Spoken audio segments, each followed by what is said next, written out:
Hi, I'm Professor Paige Gardner. I teach Marketing 3680, Marketing with Social Media Online. I'm here to talk about the 6 C's of excellence in online teaching. I'm a marketer, so of course I've got to brand it. C number 1 is to have concern and care for your students. If you love your students online, you treat them the exact same way you do with your face-to-face students. So what this means for me is you have to care about them, you have to talk to them through email, discussion, and through grading. You also have to have the same high expectations online as you do in your face-to-face class. And also you need deadlines. You can't let it all go to the end of the semester. That doesn't do the students a favor. My deadlines in my online class are the same as they are in my face-to-face class. Also, you need to give feedback. My students have 3 assignments a week, and I try to give them feedback on those the next week. The more feedback you give to students, the more frequently, the better they are at receiving it and improving their work for the end of the semester. My second C is consistency of design.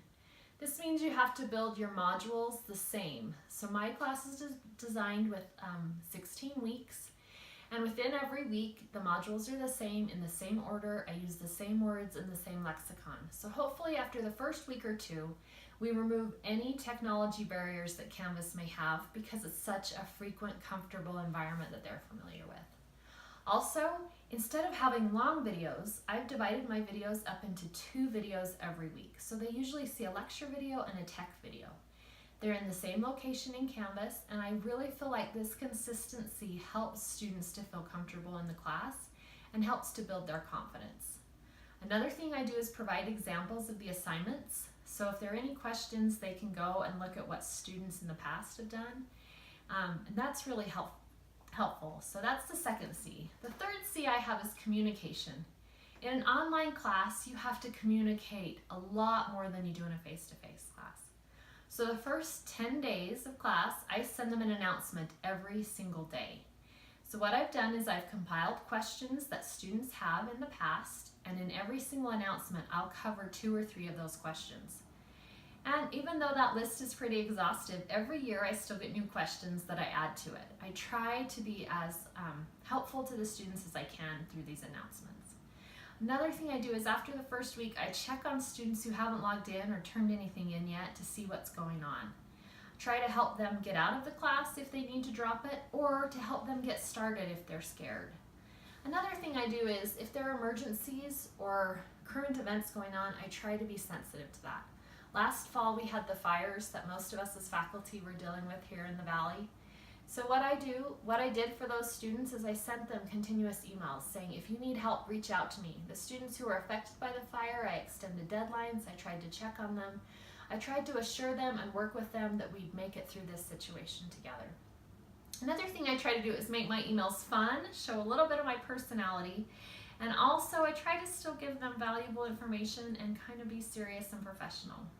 Every single email that I have ends with my trademark phrase, which is, I'm cheering for you, Prof. PG.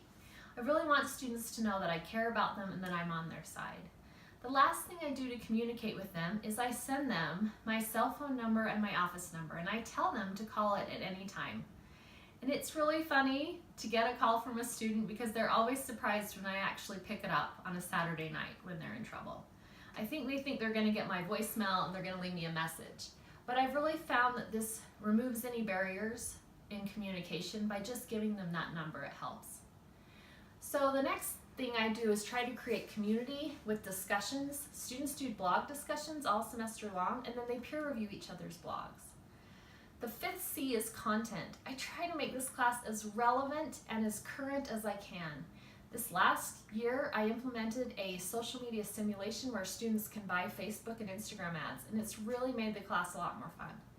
And lastly, continuous improvement. I'm always improving this class. So these are the 6 C's of what I think is excellence in online teaching. I want to say thank you to everyone at OTL, to Becky Rogers, to Seth, to Joseph, to Santiago, to Wendy, to everyone who's helped me there. Thank you for making me a great teacher online.